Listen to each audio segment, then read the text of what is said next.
This photograph of Phyllis McGinley is when she was awarded the Campion Award for her lasting contribution to Catholic literature in 1967.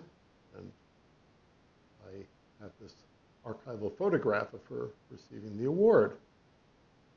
And I also happen to have her book of poems here, which is entitled A Wreath of Christmas Legends.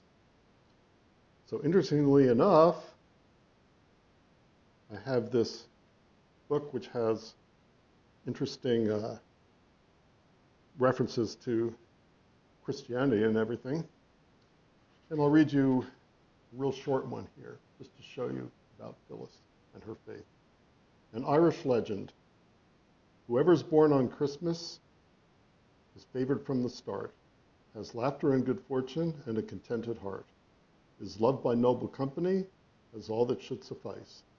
But he that dies on Christmas goes straight to paradise. So there she is, with her little dove. And the lute, I guess, is what that would be. So that's an example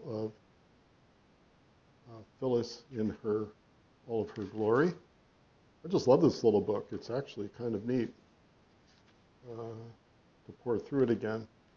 So here's another one. It's called The Night.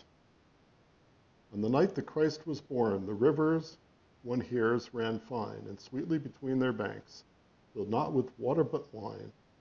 And any man who drank of that beneficent tide, though he had stooped in anger to drink, grew pacified, loving even his foeman as dearly as his bride, wholly at peace with himself, the world, and everything, while the trees in the forest blossomed as if winter were spring.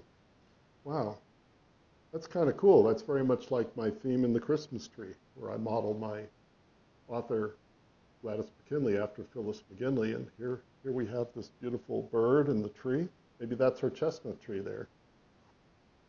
And also the whole idea of growing pacified. That's what the kids, Adam and Sally, are trying to do when they get introduced to Martin Luther King Jr. by Gladys McKinley, and he inspires them to do an anti-Vietnam War demonstration in their hometown of Beachmont, New York, which is based on my hometown of Larchmont, which Phyllis accurately calls the village of Larchmont. It really is a village, technically part of the town of Mamaroneck. But in the novel, I thought it was more generic to call it a town. It's the town of Beachmont, based on the village of Larchmont.